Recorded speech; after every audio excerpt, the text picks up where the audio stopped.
Welcome friends to my channel Shaina Goyal.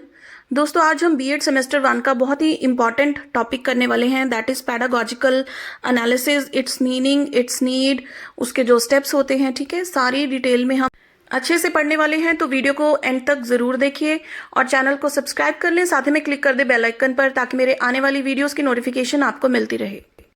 So friends देखिए, पैडागॉजिकल analysis जो है ये 2 वर्ड से मिलकर बना है। First is pedagogy and second is analysis. तो सबसे पहले हम पैडागॉजी देखते हैं क्या होता है। Basically pedagogy is the art और साइंस ऑफ टीचिंग, यानी कि आप किस तरह से पढ़ाते हो, कौन से आप मेथड्स यूज करते हो, टीचिंग एड्स यूज करते हो, ठीक है, लीस्ट एफर्ट्स के साथ बेस्ट टीचिंग प्रोवाइड करना, ये होता है पैडागॉजी। देन एनालिसिस होता है कि हमारे पास एक बड़ा यूनिट है, उसको हम सब पार्ट्स में डिवाइड कर ले ताकि उसको बहुत अच्छे से बारीकी से हम देख सकें। बिल्कुल छोटी सी एग्जांपल मैं आपको लेके बताती हूँ।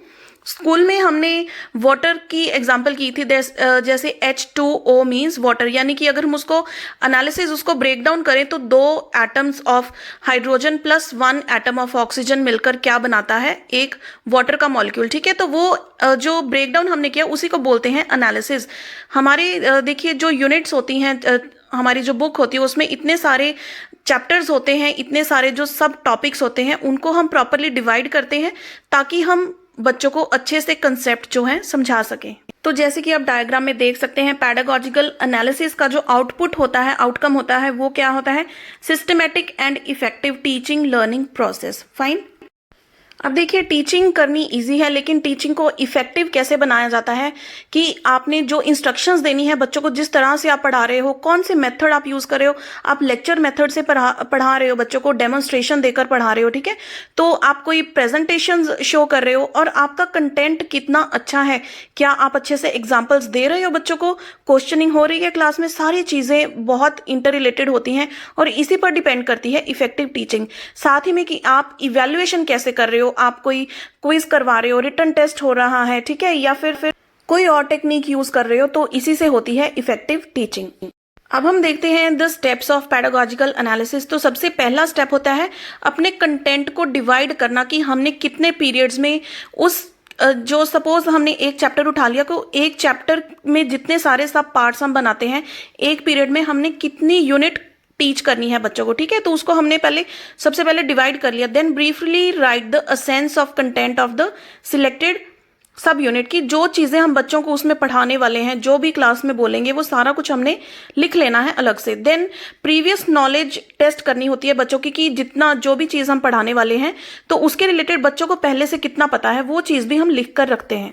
Then fourth step is to write down the instructional objectives की हम जो सब यूनिट बच्चों को करवा रहे हैं, हमारा वो करवाने का मोटिव क्या है, क्या ऑब्जेक्टिव है।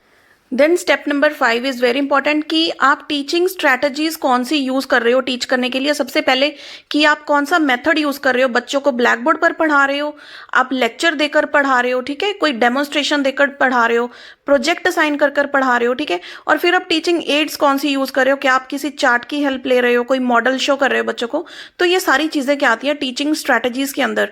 Then 6th point is to give suitable examples illustration for the sub unit. अब फाइनली आप जो भी टीच करोगे बच्चों को क्लास में, जो भी एग्जाम्पल्स आपने देनी है, ठीक है, उसके लिए जो भी आपका कंटेंट है वो सारा आप लिखोगे, ठीक है, तो वो होता है गिविंग सुटेबल एग्जाम्पल्स और illustrations for the sub unit जो आप बच्चों को टीच करने वाले हो।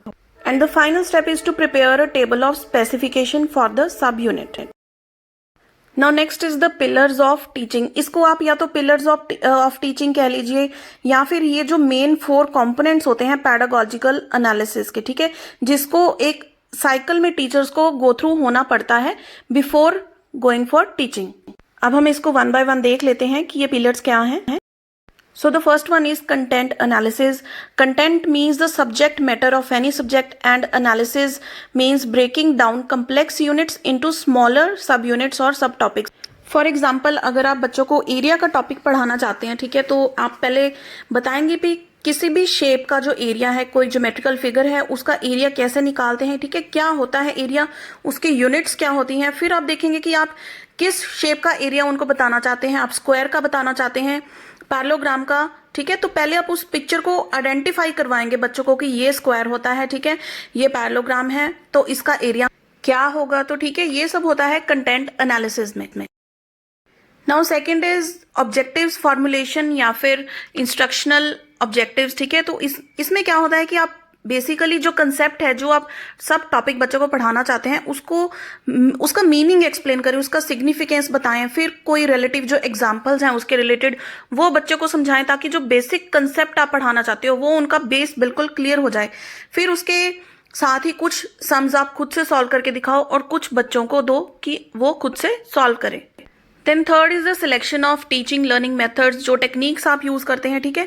इसमें बेसिकली क्या होता है कि आप इंडक्टिव मेथड से बच्चों को टीच कर रहे हो, डिडक्टिव मेथड यूज कर रहे हो, प्रोजेक्ट मेथड यूज कर रहे हो, डेमोन्स्ट्रेशन, कितने सारे मेथड्स होते हैं। तो आपका टॉपिक जिस मेथड से बेस्ट टीच हो सकता है वो मेथड आप पहले तो यूज करें। देन जो एक्टिविटीज वगैरह होती हैं, लाइक हम एरिया की बात कर रहे थे, तो आप बच्चों को पूछ सकते हैं कि इस वॉल, ये एक स्क्वायर वॉल है, इसकी वाइट वॉशिंग के लिए कितना अमाउंट ऑफ मनी लगेगी, ठीक है। तो एरिया के बेस पर ही वो कैलकुलेट होती है। तो रियल लाइफ एग्जांपल्स उनको दीजिए ताकि कंसेप्ट क्लियर हो। अब देखिए, आप सारा चैप्टर या फिर जो भी आप सब टॉपिक पढ़ाना चाहते थे वो कंप्लीट हो चुका है। तो फाइनली आप इवैल्यूएट करेंगे कि जो आपने बच्चों को आज के पीरियड में, आज की क्लास में पढ़ाया है, क्या उनको अच्छे से समझ में आया है, ठीक है। वो कैसे होगा, आपकी क्वेश्चनिंग से, या फिर आप छोटे मोटे कोई क्वेश्चंस उनको सम सॉल्व करने के लिए दे सकते हैं, relevant to the topic you have taught in the class, ठीक है। फॉर एग्जाम्पल हम एरिया की बात कर रहे थे, तो आप कोई भी स्क्वायर शेप ड्रॉ करके दे सकते हैं, एक साइड उनको बता दीजिए, तो उनको बोलिए कि एरिया कैलकुलेट करें and so on. Fine. Now finally we will see the need of pedagogical analysis. इससे पहले फ्रेंड्स, अगर आपको वीडियो हेल्पफुल लग रही है तो इसे लाइक एंड शेयर जरूर कीजिए।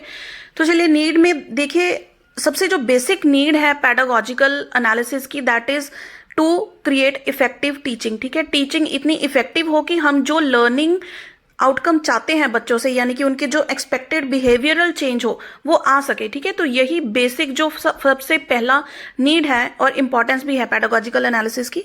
इसके साथ ही में क्या होता है कि जो बच्चे होते हैं वो मोटिवेट रहते हैं, क्योंकि टीचर्स देखिए वेल प्रिपेयर्ड आएंगे, अपना कंटेंट प्रॉपर से तैयार करके, सभी उनका पहले से प्री प्रिपेयर्ड होगा कि क्लास में कौन सा मेथड यूज करना है, कौन से एड्स यूज करने हैं, ठीक है। तो फुल कॉन्फिडेंस के साथ आप टीच करोगे बहुत अच्छे से, तो स्टूडेंट्स का भी इंटरेस्ट क्या है, डेवलप होगा, म्यूचुअल रिस्पेक्ट डेवलप होती है।